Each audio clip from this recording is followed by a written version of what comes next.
good evening and welcome. Thank you all for being here for this exciting event at the Capitol with Callie Hart. My name is Erin Vincent and I'm the CEO of the Wheeler Centre, and I'd like to begin by acknowledging that we are meeting on the lands of the Wurundjeri Woi-wurrung people of the Kulin Nation, and I'd like to pay my respects to elders past, present and to First Nations people here with us this evening. I'm delighted to welcome you all tonight for Callie Hart on Quicksilver and Brimstone. Callie is the Sunday Times and New York Times best-selling author of the international phenomenon Quicksilver, alongside many acclaimed romance and dark academia titles. Tonight, she joins our host, Jay Kristoff, also a best-selling author and best known for his Empire of the Vampire series, to talk all things Quicksilver and to share some tantalising details about Brimstone ahead of its much-anticipated release this November. This event sold out in record time, just like our forthcoming event with Jay Kristoff for his new book, Empire of the Dawn, and our previous events with Rebecca Yarros and Lauren Roberts. It's a wonderful trend we're seeing across our romance fantasy events. This wildly popular genre continues to buck wider industry trends, and we're so proud to connect Australian audiences with Callie Hart and her work tonight. Creating pathways to literature is more important than ever. The national statistics are sobering. 44% of Australians have low to very low literacy, and over a quarter of Australians didn't read or listen to a single book last year. That number jumps to 28% among younger Australians, and for the Wheeler Centre, as the Centre for Books, Writing and Ideas, these figures motivate us to do more. It's what makes nights like tonight so exciting. You all being here tonight proves just how powerful stories can be in defying the odds, in drawing in new readers, and reminding us that reading can be thrilling, it can be joyful, and it can be completely immersive. This genre is a game changer, and your energy and enthusiasm as readers is driving that trend, and it really is so inspiring to see. Callie Hart's Quicksilver series is a perfect example of this. These books haven't just flown off shelves, they've created entire communities of readers, inspired countless fan conversations, and shown just how hungry audiences are for imaginative storytelling. Callie's stories are proof that fantasy worlds can draw more people into the joy of reading. And with the global success of Quicksilver soon to expand to Netflix screens, tonight's conversation will give us an even deeper glimpse into why this world has captured so many imaginations. Please join me in giving a very warm welcome to Callie Hart and Jay Kristoff. Thank you.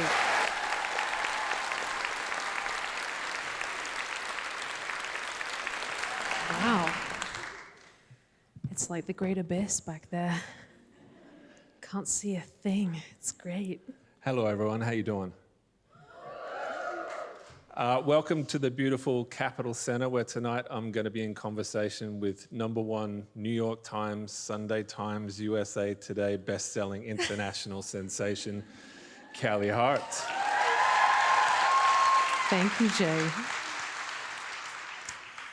I think we can do better than that. Make some fucking noise. I'm trashing the joint. I've only been out here 5 seconds. We can't actually see any of you, but I wanted to hear you. So for those of you who don't know, my name is Jay. I'm a Melbourne author. I actually write fantasy novels rather than romantasy novels. Oh, thanks. But yeah, I'm kind of finding my way into the romantasy space, and hopefully Callie and I are going to have an interesting conversation about the differences between the two in a minute. But yeah, basically I write more bloody, more sweary, slightly less filthy stuff than Callie does. But I often find myself shelved in the bookstore on the same part of the shelf as the really filthy stuff. And sometimes I get invited to MC events like this. Sometimes I even get invited to romance festivals, which is pretty fucking weird. Like, seeing me at a romance festival is like seeing a rhinoceros in a childcare center. I was like, what the fuck is that doing here? He's going to step on somebody. But yeah, there is some commonalities between the two fields that we write in. So hopefully Callie and I are going to have a chance to chat about that over the course of the evening. But there is, or was supposed to be, a QR code up on the wall behind me, which you guys will be able to scan in and type in questions that you want Callie to answer, because we figure it's better for you guys to ask the questions that you want to hear the answers to rather than me try and guess the answers that you want to hear. So if you scan that on your phone, type in your question, about half an hour in, depending how funny I am or not, I'm going to throw to audience questions and hopefully you'll be able to ask Callie the things that you want to know. But I figure you and I should start maybe at the beginning, because your journey in publishing is actually pretty different to mine. You started as an indie kid and kind of went into the trad space. Yeah. So do you want to start with like your supervillain origin story? Yes. Were you bitten by a radioactive Sylvia Day novel as a kid and developed powers beyond those of normal romance writers, or? I don't think it was Sylvia Day. I think it was more like, I don't know, Danielle Steele, maybe? I don't know. I just want to say my favorite thing, Jay, is seeing your books in the young adult section. Like, I feel like that's a lawsuit waiting to happen, I will say. I sometimes get angry letters from parents about that. And my readers troll me constantly. There is nothing that delights my readers more than finding my books in places they're not supposed to be, taking a photo of it, and then just sending it to me on Instagram with 3 middle finger emojis. That's the best. Oh, my origin story. Okay, yes, I was a villain in this story. No, I worked in retail and real estate, and I always wanted to write books. Me too. What was your retail job? Oh boy, are you guys ready? I ran a Rip Curl store in the Birkenhead Point in Sydney. Anyone know? Birkenhead represent. Thanks. I ran a Rip Curl store. I also worked at New Balance at the outlet in Sydney, at the Birkenhead Point Outlet Centre. But man, I mean, I'm also a sommelier. I'm also like a bartender. I've done all of the things. What is the worst job you've ever had? Oh God, actually the worst job I ever had was a call center where I sold cable. And not like TV, like not in the American sense, actual cable. And I had a catalog. You remember those like huge Christmas catalogs used to, like Argos? Was that a thing here? I don't know. Maybe that's English. But you know, this fat and huge, and it was just cable with different serial numbers, different SKUs. And people would call in and be like, I need, 200 reels of XYZ. And I'd be like, I can't fucking find it in this thing. I'm literally like, just set like, I wanted to die. I really did. What about you? I thought the job you were describing, you were cold calling people and asking them if they wanted to buy some cable. Though I don't think I've ever done that, but you got to do what you got to do. How about you? What was your worst job? I did a milk run when I was very young, and I got paid $15 for the whole night. Damn. And it was like, I'm pretty old, so this is the 80s, and you're just hanging off the side of a milk truck and fling yourself off into the night and run down and throw cartons of milk on the ground and try not to get run over. Yeah, $15 for the entire night. Nice. No My only experience with that kind of thing was like getting drunk and then getting a lift home on the back of the milk float at the end of the night, which that's how you knew you'd had a good night, that you were getting a run home with the milkman. But yeah, I've had many. We weren't picking up strange women on the back of our milkman. I'm a very gregarious woman, and people, they were like, we want to get you home safe. So thank God for all the milkmen in the northwest of the UK. Thanks, guys, out there doing the Lord's work.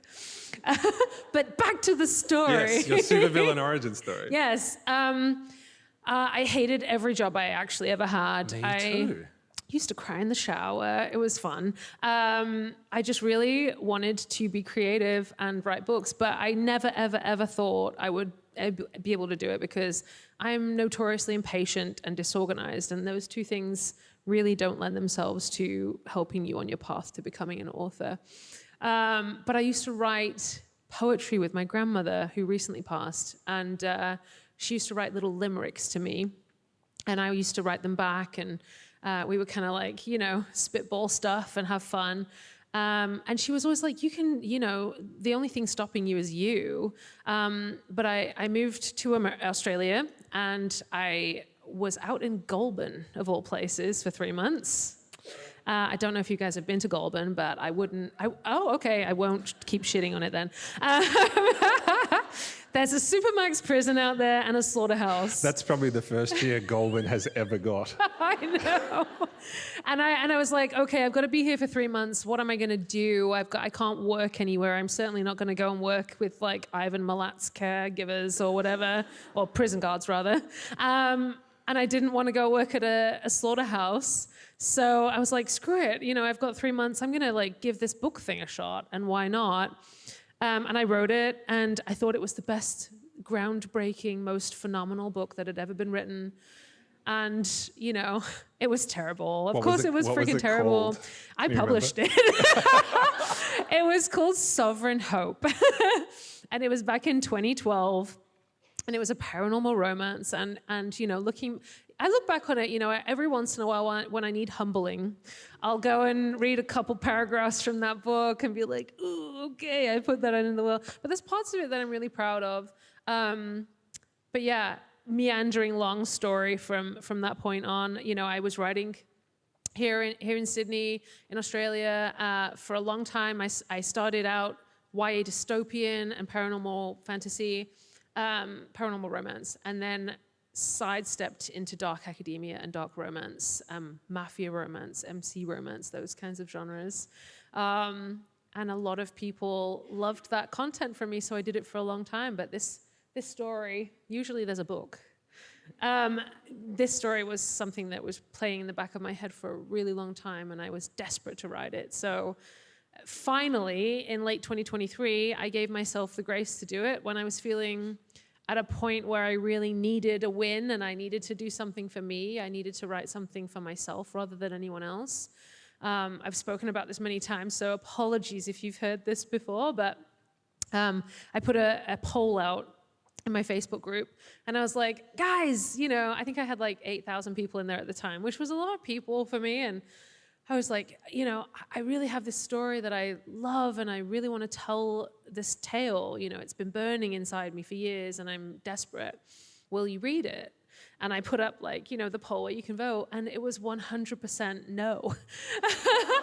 And I was like, oh, fuck. They really don't want me to write a romantasy.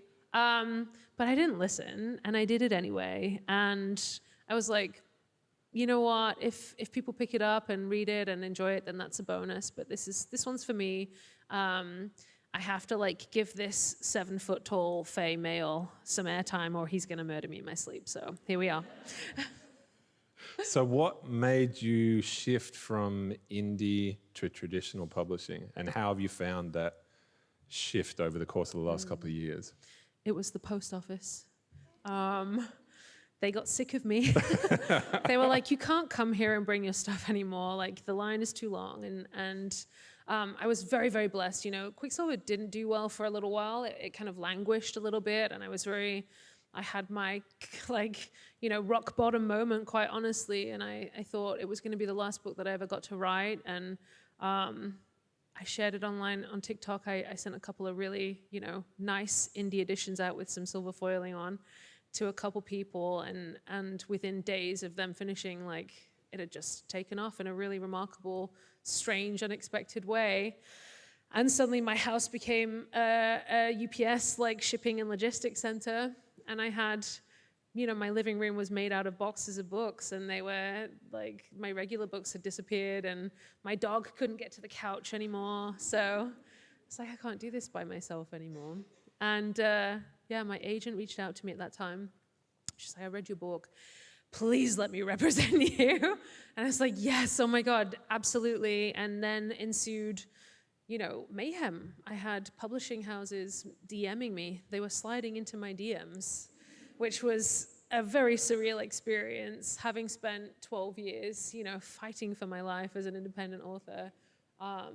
So yeah, it was because you published 47 books or something before this one. Quicksilver was my 43rd. Oh wow! Yeah. Okay, that's crazy. A lot of books. You must write really fast. I do not. I've just been doing it for a really long time. I mean, you wrote 40 2 books in 10 years. That's... It was, 2012 was my first book. So Yeah, wow. Yeah, 11 years. So was there a moment where you realized that everything was blowing up? Is there a single point in time that you remember? Yes. So normally when I put out a book, I was very lucky for a very long time. Every single independent book I put out broke into the top 100 on Amazon, which was, for a very long time, the marker of success for independent authors, because oftentimes we're in KU, KDP, working with Amazon, and we aren't eligible for a lot of the other lists like New York Times or, USA you can hit, but you have to sell a lot of books to get that one as an independent author. So I was, hoping with my whole heart that I got to break into the top 100 on Amazon, and I did not do that when it released. It got to 101. And I was devastated. And then I just kind of watched it slide silently into the night, into like the thousands. And I was like, well, that's that then. And I remember like when it started catching steam and people were talking about it on TikTok, and I was like, okay, like, man, I hope I get to break that top 100 on Amazon. I was so excited.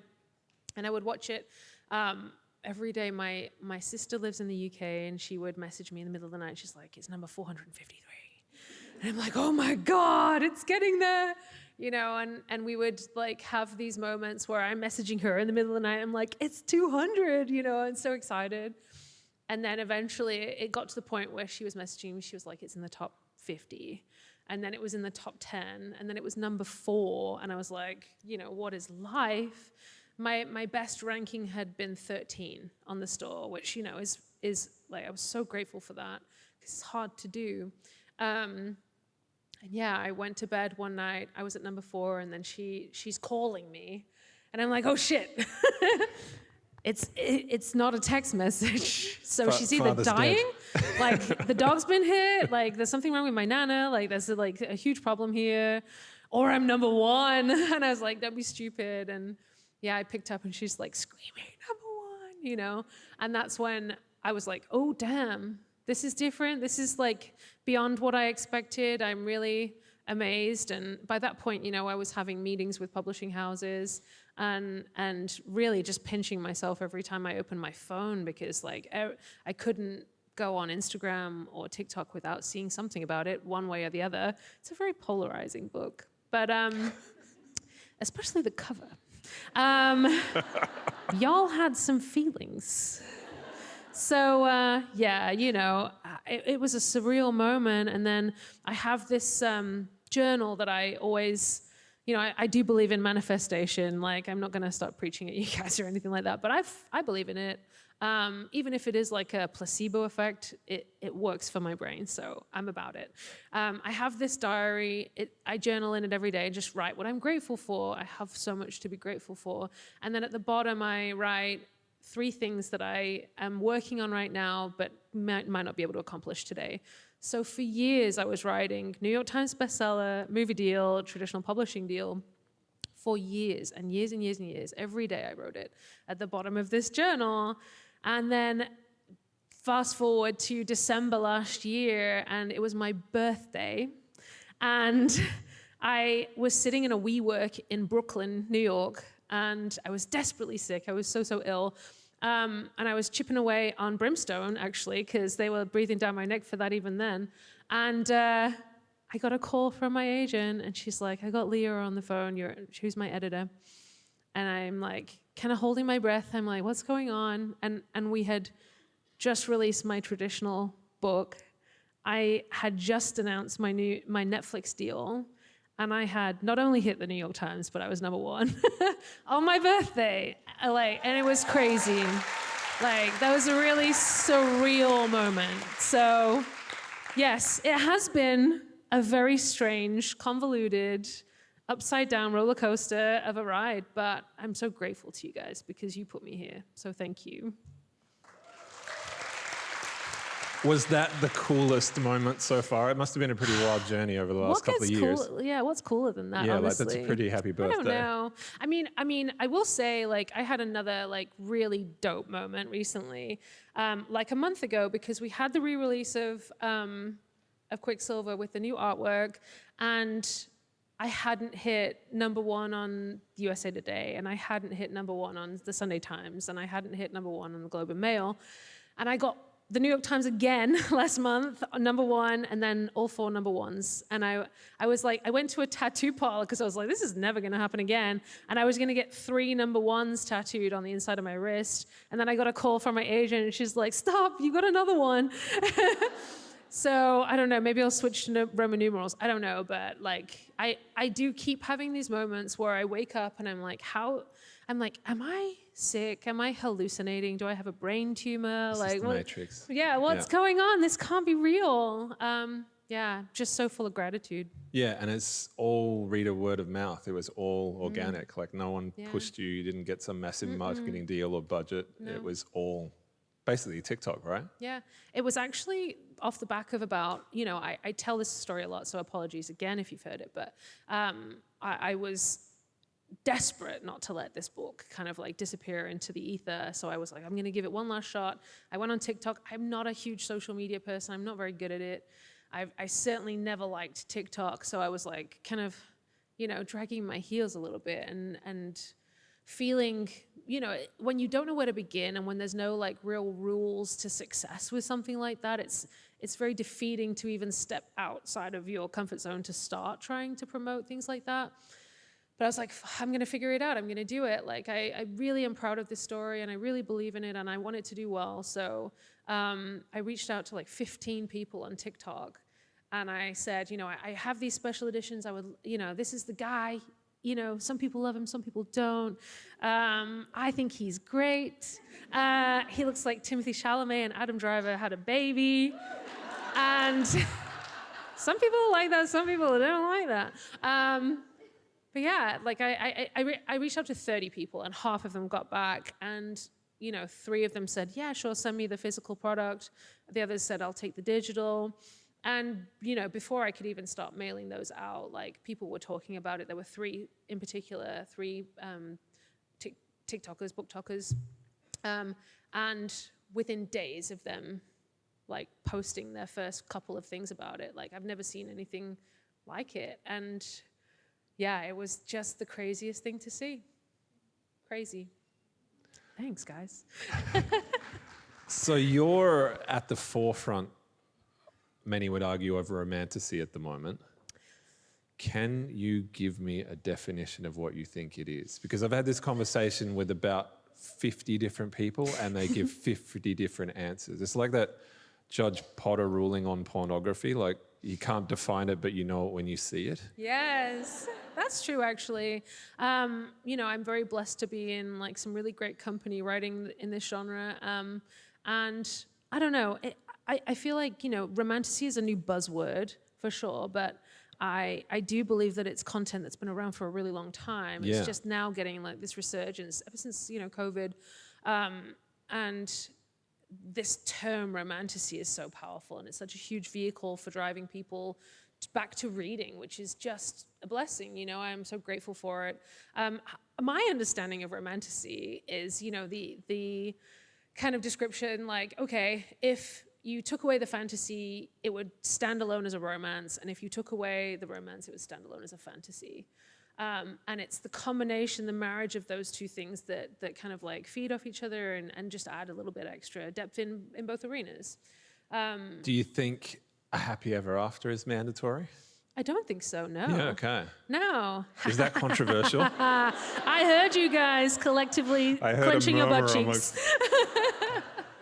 Disturbance in the force. Yeah. I wonder what that means. Yeah, because it's kind of weird. Like I find my books are often shelved and tagged in the Amazon algorithm as romantasy. And I don't, those of you who have read it are laughing. Yeah, and I don't know what that means anymore. I don't know whether it's just a marketing term or whether it's taken on a life of its own, whether it's something nebulous you can't really define, but you know it when you see it, or whether there are hard and fast rules for it. There are no hard and fast rules, and that's the beautiful thing, because I think, there's room for the space on the shelf for your books in a really cool way that might not have happened before, because we were talking about this earlier, like the bisect area like the Venn diagrams of our readerships is huge. Like, a lot of you guys I know have read Jay's books. I don't know that it goes the other way, like necessarily, but I do believe that romantasy is opening a lot of doors. It is starting conversations with people. And I'm so blown away now when I go to events and I have guys coming up to my table with their books in hand, and and I'm like, "Did you get this for your girlfriend?" And they're like, "No, I read this and I really loved it." And I think that it like almost invites male audience or people that wouldn't normally pick up a romance novel to sit down and have a conversation about something, you know what I mean? And vice versa. Again, with the people that were in my Facebook group and that voted no on me writing this project, a lot of them, I'm very, very lucky and very blessed that they came back and they were like, we trusted you and we read this because you wrote it, and we wanted to support you, but actually, like, I had the best time in this fantasy world that I would never have stepped into otherwise, because I'm a rom-com reader, or I love dark romance, and that's my jam, and that's all I do. So I think it's a really cool invitation to just have conversations and discover something new. Yeah, and serving as a gateway drug to either romance or fantasy. Both ways. Yeah, exactly. It's kind of like Twilight was, people, it's kind of cool to hack on Twilight now, but it's undeniable that those books brought a generation of readers to reading. And they might have shown up when they were 12 and read Twilight, but they stuck around and became lifelong genre readers. Yeah. So yeah, everyone owes Stephanie Meyer an enormous debt of gratitude in that sense.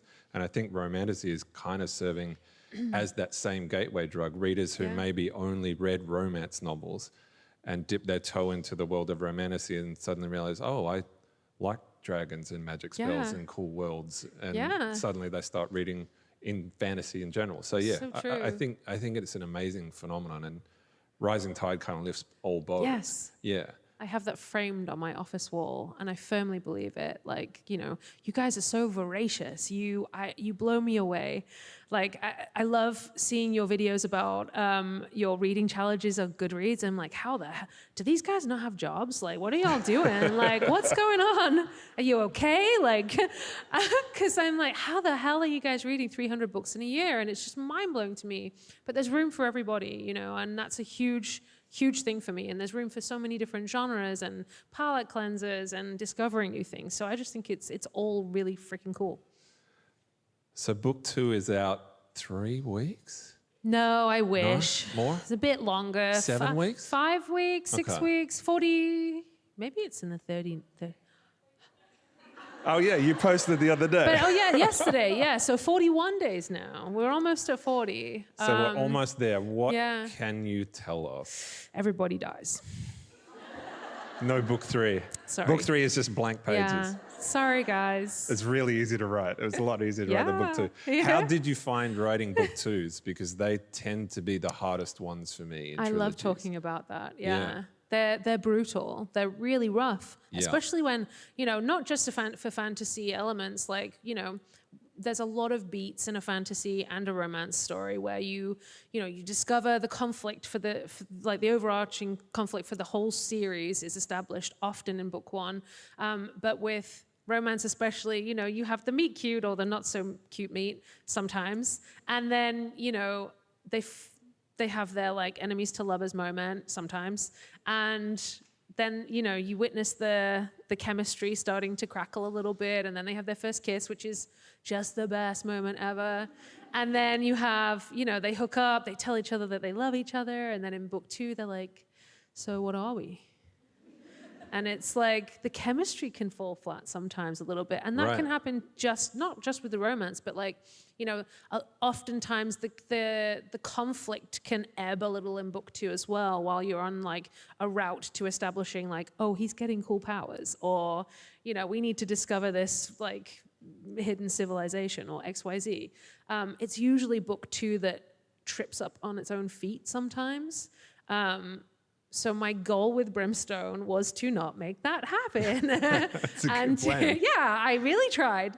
And, with the romance especially, there's a huge deepening between the connection between Kingfisher and Saeris. Woo! We've had some like fun little woos along the way. In Sydney, we had quite a few. How many chilies is this deepening? Oh, interesting. You guys know what chilies are. Don't pretend you don't know. If I know what chilies are, you all know what chilies are. Jay did his research for this. Thank you for doing the Lord's work, Jay. I would say, you know, I'm never I'm not a 5 chili girl. I'm just I don't even know what that means. I don't think I want to know. They know. That's all that matters. Because I shudder to think. Yes. But you know, I'm usually a 3 chili girl. And this is definitely like a 4 chili scenario. Ooh. I went there and I was listening to the audiobook the other day. Oh, God. Isn't that weird? I'm so sorry. My parents don't read, but they listen to audiobooks. And they're like grey nomads. They drive around Australia and they listen to my audiobooks while they're driving. And I have to tell them, when you get to chapter X, just fucking skip it. Because otherwise Dad will just put it into the part of a semi-trailer and that'll be it.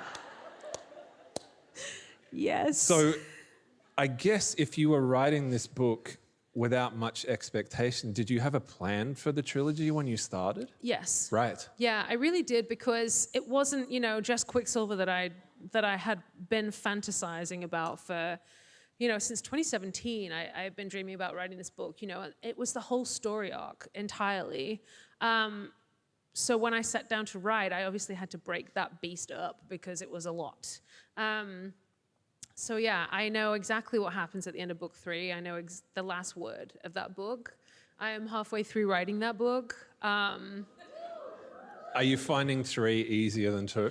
Yes. Yeah. For sure. 100%. Because, you know, it's like all gas, no brakes at that point. You know, the train has no brakes. Like, yeah. it's just... And if you've done your job in book 1 or book 2, book 3 is almost writing itself. It is. It's the culmination of everything you've woven together in books 1 and 2. Like, and it's just like tying up bows everywhere you go. Yeah. And it's so fun. Yeah. It's the so best much fun. Book 2 is the worst. Yeah. Book 2's are freaking hard. So I think we're going to have to switch to questions soon, but I wanted to ask you, what do you think your most formative book was when you were growing up?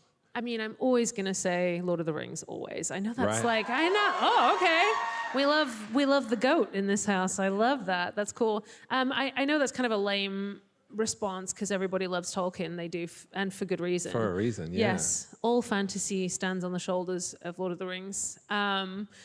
But I don't know, if I were to discount that, not discount it, but choose something else, I don't know. I read Clan of the Cave Bear. Did anyone? Yeah, that was fire. I love that. I love big world building, you know, anything with like heavy hitting kind of like out there realms that were very different to real life. So that's my gem. What about as a kid? What was your favorite kids book? I read that when I was a kid, yeah. Clan of the Cave Bear? Holy shit. That explains a lot. Well, I think I was like 10, you know. It was kind of a little spicy thinking about it. Yeah. Yeah. I loved it. I read the whole series. I chewed through them. They were my Nana's books. And she saw no problem with me reading them. Good work, Nana. Yeah. She had like really weird rules. Like I had to be home by 8 o'clock, but it was totally okay if I watched like The Exorcist or and she would let me watch The Red Shoe Diaries with David Duchovny. Do you remember that? That was softcore porn. And she was totally fine with it, but heaven forbid I was out past 8 p.m. Anyway, I forgot what the question is. It was your favorite kids book, Oh, Clan of the Cave Bear, which explains Bear. an awful lot. Yeah. All right, I'm going to throw to audience questions now. I think you still have time to enter them, but so this is from Amelia. Are there any Easter eggs in Quicksilver that fans might have missed in preparation for Brimstone? So many. I was like trying to harmonize with myself. So many, and I'm not telling you what they are, because why would I do that? I highly recommend a reread, like if you have the time, like because we all have plenty of that on our hands right now. But yeah, I highly recommend a reread because you'll like go into book 2 and things will start like the dominoes, the pieces will start falling into place in some respects, and maybe you'll have even more questions because I love doing that. I love screwing with you guys. And, I want you to go into book 3 really confused.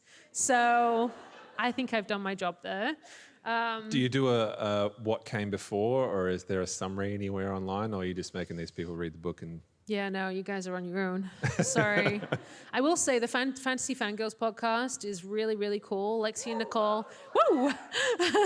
I think they're about to release episode 2, maybe in a couple days. And they've been sending me lists of questions, and every time I email them back, I'm like, I can't tell you any of this. But I've given them some information to go off. But they're really deep diving, and they're really analyzing every single chapter, like more than anyone ever has, I think, including me maybe. So it's fun. Check that out. They have their own YouTube channel, I think. So. I'm just reading some of these questions. How do you feel about the cover? All caps. I mean, she likes it, obviously. I made the cover. She made it. I made the first one, and I signed off on the second one. I wanted something clean and sleek and sexy. I wanted a murdered out book, and I got it. And I'm really stoked on it. I love how classic it is. It's going to stand the test of time. The trouble with people on book covers, you don't like them a lot of the time. And it's very polarizing. And it's not for me to really tell you guys what a character looks like. That's up to you. And that's, a beautiful part of reading is that you get to choose, right? I mostly did that for me because I really love Timothée Chalamet and Adam Driver. So when I made that book cover, I also made a discreet cover, fully thinking that you guys were going to pick up and run with that one. And it was available on the same day from Amazon. But no, you guys, I'm not going to hold you guys accountable, but there were a lot of people who did not like that and were very vocal about that online. And I got accused of AI and all kinds of things. I had to post videos of me making, showing how I made it and all the different, it was a composite image that I made out of about 50 different stock images off Shutterstock. And I had to turn off every single layer to convince a lot of people that it wasn't AI. But I love that artwork, and I love the new cover too. I think they both are representative of this story. So that's wild that you built that image yourself. You come from a design background? No, I was just really poor. Okay. This was back when in 2012 when I was living in Goulburn. I wrote the bad book, Sovereign Hope. And I was so broke I couldn't afford to hire a cover designer. And I had no graphic design skills whatsoever. But University of YouTube. I mean, if you built that out of nothing, you've got chops. That's an awesome image to have done. Appreciate that. Yeah, no. Thanks. Thanks, guys. So how many books will there be in the series? 3? 18. Yeah, nice. Yeah. Let's bleed this thing. No, I'm joking. It was projected to be 3. That's what my contract is for right now. I would love, and this should be no surprise to anybody, but I would love to write a book for Calvin Swift. Thank you. I would love to, that's very vindicating. I would love to have, him have his own book. That would be really cool. He's got a really fun story arc, and there's a lot of, it's sustained. I'm enjoying that. So Carrion, and then I would love to write 2 other side character stories as well. I'm not going to spoil who they would be for, but maybe by the end of book 2, you'll figure it out. I don't know. Okay. I think I know what you're going to say to this, but I will ask it anyway. What's Kingfisher's real name? Bob. That would have been my pick. Yeah. What does the bird tattoo on Saeris' chest mean? We found out the meaning of the hand ones, but not the meaning behind the bird. Is there a meaning? Couldn't tell you. Who knows? Sorry. I have a feeling a lot of these answers just are going to be wait 41 days and find out. Yeah. Your favorite book of all time is Lord of the Rings? That's one of those questions, where it just totally depends on your mood. Some days I'm like, I don't know. Good Omens was always one until recent times. I love, there's a New Zealand author, Tamsin Muir, who wrote Gideon the Ninth. Have you read that? Yeah. Oh my God, it's genius. She's great. It's so good. I love that whole series. Her writing is it's razor sharp. It's so good. like, I don't know, really clever, like fantasy writing. I love Patrick Rothfuss. I love that. I just really want that book, which we won't say any more about that. I don't know. It really depends on the day. Yeah, sure. What about you? What's your favorite book? Where the Wild Things Are by Maurice Sendak. Ooh, that's a good one. I actually have it tattooed on my arm. Oh, man. That's... I thought the film was brilliant, but also I loved it as a kid. The illustrations are beautiful, but also it's a really amazing exploration. I'm getting very deep on a kid's book here, but it's a really amazing exploration in the perils of misplaced anger.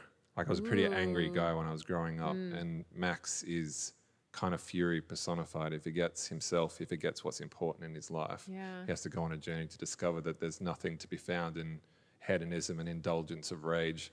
What's important is what's waiting for him back at home, which is his mum and his dinner. So much. And the movie is amazing, the Spike Jonze film, where they kind of took, a 30-page kids book and turned it into this incredible, like, hour and a half I haven't visual seen feast. it. It's amazing. Now I'm going to have to watch it. It's really good. That's going to good. be me later in So my hotel. that's my favorite book of all time. I think That's a great answer. What a lame response I gave now after that. Oh, Jesus. Thanks for showing me up, Jay. you can steal it. Just run with it. I will. I mean, Lord of the Rings is pretty great. I'm going to go and get a tattoo now and be like, because of this. I think that Lord of the Rings is probably my favorite film trilogy of all time. I did a podcast a few weeks ago, and I was actually trying to think of great film trilogies, and there aren't many that hold up across all three films. Yeah. I mean, A Ridge to Ridge Star Wars is also pretty good, but yeah, what we saw Pete Jackson and Philippa Boyens pull together, I don't think we'll ever see a movie like that again. I know. And I love Peter Jackson's story as well. Because Fran Walsh too, by the way, sorry. Which one? Fran Walsh was the third person involved, yeah. Yeah, Peter Jackson had only done like kind of like Hammer horror-esque, Yeah. kind of like really low Brain dead budget, and- kind of dumb stuff. And then he's like, I have an idea. Give me so much money. And they were like, sure, Peter Jackson, with no qualifications or like, clue that it was going to be anything spectacular. Were you an Aragorn girl or a Legolas girl? You know what? Or a Gimli girl? I was... when the first Lord of the Rings movie came out, I had just gotten my first job at a nightclub that had this is a long story. It had like a deal with the local cinema, so the people that worked at the cinema could come to the nightclub and vice versa. Right. And they had to cancel that deal because I was abusing it too much, because I went to stare at Legolas 17 times in the movie theater. But now as I've, aged and become wiser, I'm absolutely an Aragorn lover, for sure. Yeah. What about Boromir? See, I didn't even mention him myself. I feel quite bad for Sean Bean. No. I mean, he always cops it, man. Like, bad luck. He's never really had a role where do you remember, this is like, I'm showing my age when I talk about this, but like, there was a TV show in like the Dude, late... I was just talking about having a milk run. So They still do that in the UK. Sharp's Gold and stuff like that. He was like a military guy, and he was like the dashing officer in this period piece. And it was very popular in the UK, and I used to swoon over him then. But no, I'm not a Sean Bean girl. Yeah, okay. I mean, well, it's a good thing he dies at every move that he ever does. What song is playing in your head when you were writing Quicksilver? Do you listen to music when you write? I'm so curious to hear your answer about this, actually. Because I think, yes, you do. And I think it's like all Sleep Token and Slipknot and Deftones and... Not when I'm writing, no. I can't listen to anything that has lyrics because the words get in the way of my words. Same. Yeah. So there's a great YouTube channel that I listen to called Cryo Chamber, which is basically, it's like Atmo. It's like almost subsonic, some of it, but it's just a vibe, a mood, but there's no lyrics to get in the way of my words. Yeah. But when I'm kicking around ideas, walking the dog and stuff, it's all just Slipknot and blast beats. Yeah. Thought so. I only listen to binaural beats when I'm writing. Right. So like that Atmos kind of like, it turns my brain all wibbly. You should give Cryo Chamber a shot. It's actually really good. Okay, I'm going to check it out. Yeah, I can't listen to things with lyrics either because I start typing them Yeah. into the whatever I'm writing because What my hands about, like just do it. Like movie soundtracks? You ever listen to scores or anything like that? Ooh, no. I listened to the Dune score a lot just for fun because that was cool. That was Zimmerman, right? Pardon? Hans Zimmerman did Yes, that? Yeah, he's yeah. amazing. He just played in like all through Australia doing that like whole soundtrack too, and I'm so bummed I missed it. I would have definitely gone. I love a good score. Yeah, I don't know. Yeah, if I'm writing something really energetic in like a combat scene or whatever, I'll often put on like Lord of the Rings soundtrack, for example, is a really good one. But again, if it's a movie that yeah, we can harmonize. Yeah. But I often find if it's a film that I've seen a lot, I just go into the scene that I associate the music with my head, and So again, it true. drags me out of the scene that I'm writing. So Yep. it can be tricky. Yeah. Who would you warned me this question was coming?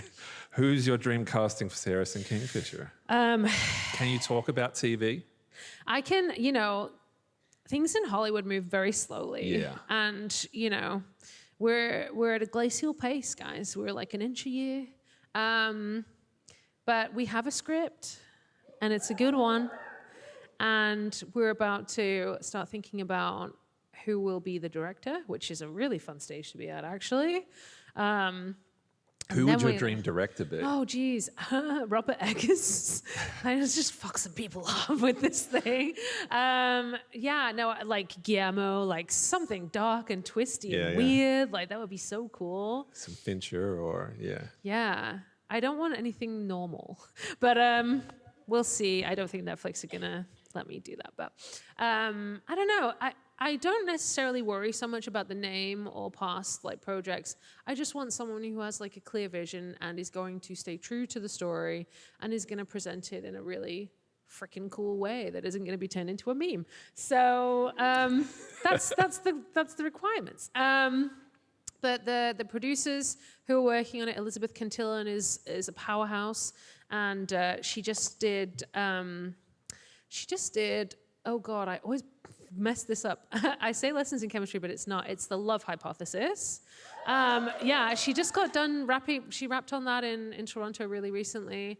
But she also just did Alien Romulus, which is what I'm far more excited about because that just, and she has a storied career of making really gritty, dark, edgy stories. And I spoke with a lot of producers before I chose Elizabeth, and she was the one, our vision was so aligned on it and how she wanted to represent this story that I was like, oh man, she's the only woman for this job. And the same with the writer. I don't think I'm allowed to say who it is yet, but you've definitely watched shows that she has written. She is just phenomenal. She's got like a really great sense of humor that has found its way into the script too. So yeah, I'm excited. Casting, I didn't even freaking answer you guys. That's okay. I think this is going to be a wait till November question as well. Do we get to see Carrie Ann Swift with a love interest by the book? Yeah. What is it Brandon Sanderson says? Read and find out. Yeah, read and find out. Read and find out is a great answer.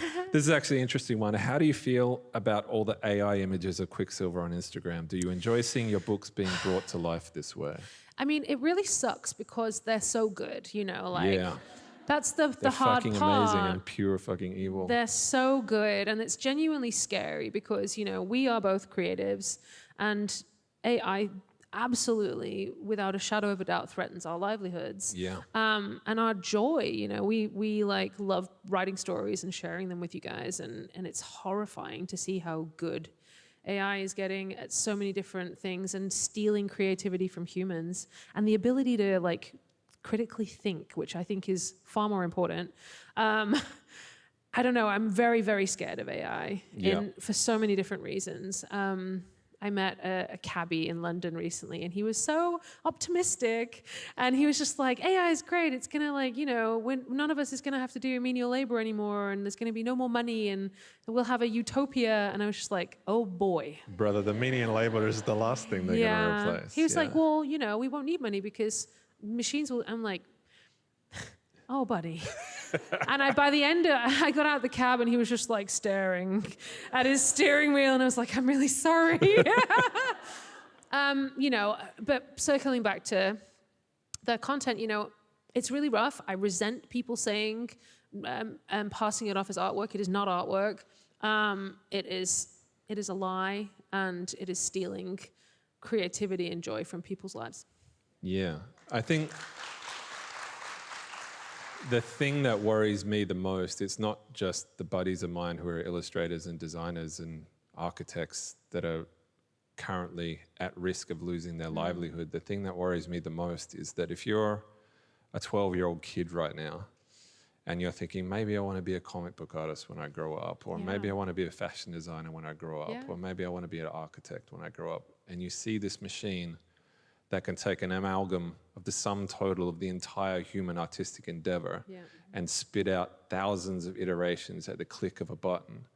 Instead of becoming an architect or a fashion designer or an illustrator, you become a plumber. And there's nothing wrong with plumbers. My cousin's a plumber, but we need fashion designers and architects and artists. And the cost to us as a species is that we don't discover the next Leonardo da Vinci or Alexander McQueen or Gaudi because they became a plumber instead. It's true. And then there's, we're not going to need plumbers really soon either. So it's just like, where does humanity go at that point? Yeah. It's terrifying. Yeah, it's scary stuff. Sorry, we depressed everybody. It's just a cheery Ask a question about chilies, yeah, sure. Does your storyline ever get influenced by what fans theorize? This is a good one. Or are you steadfast in how the book is going to go? Not even a little tiny, teeny bit. I do not watch fan theories. I do not listen to them. They are none of my business. They are for you guys to like have fun, like guessing at what might happen. I am on TikTok. I am on Instagram, and I do scroll like probably more than I should. So I see it, and I just I scroll straight past it because it's not for me to know what you guys think is going to happen. And it ruins the fun for me as well. If someone guesses, I don't want to know. Or if they come up with something better than me, I don't want to know. So it's not for me,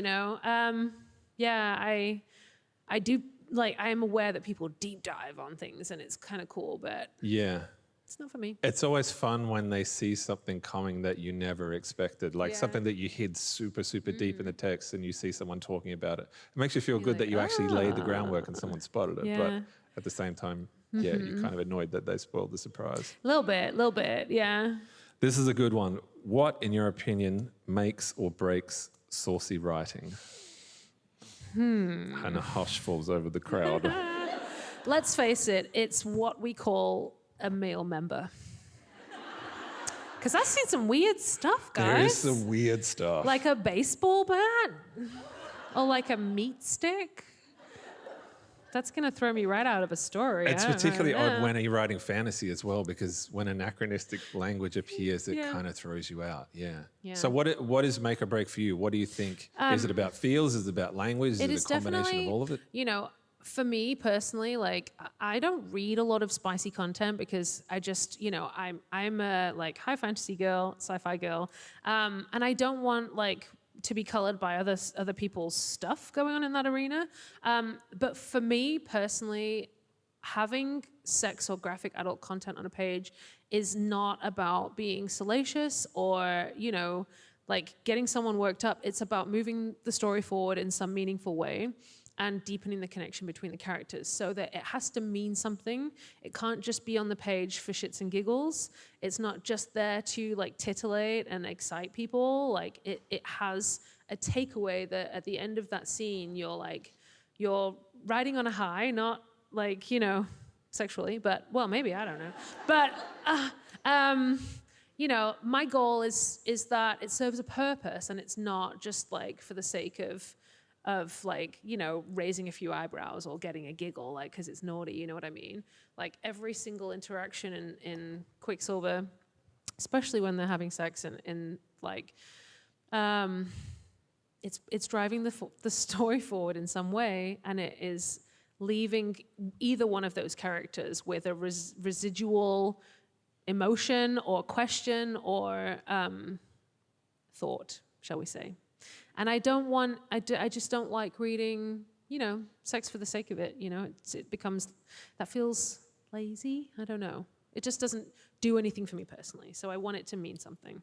Do you feel weird writing it when you're sitting there in like your boots and tracky dacks and just like these people just going at it mad and you're just like, I'm like, I haven't washed my hair in days. Like no one would ever sleep with me gotta right call a now. guy about the dishwasher Yeah. and the dog wants to be let out. Yeah, exactly. No, I do feel really weird always, and nothing is more humbling than listening to it on audio read by someone else. I was sitting there like, I have to listen through the final piece before it gets sent to be ready for distribution on release day, and I got to the middle of the book and I'm like, oh good God, like. I was doing this, like Janice from Friends. I was just like, I can't believe I've written this. My God. But yeah, I feel like My friends are going to read this. What I will they think of me? I know. It was worse when my nana was alive because she would read it, and that was far, far worse. She'd be like, he did what? Like, she did not understand cunnilingus at all. She was like, why would he do that? I'm like, oh, Nan, I'm so sorry. Granddad. Grandpa, pick it up. Lift. Yeah, she did not get that. She was horrified by the idea of like just oral sex in any capacity, but the idea of like it happening to her, like through, like she was just like. God bless Nana. Yeah. I can't believe you listened to your own audio, but I could not do that. I don't want to. It's like watching your own sex tape. Yes, no one wants to see that. It's like opening up your phone like accidentally and just seeing like your double chin and like, it's like your own jump scare. I don't want to. They make me. Not a question, but please never kill the fox. I don't know. We'll see. Sorry. What was the most difficult or intriguing thing you found when writing in Kingfisher's POV for Brimstone?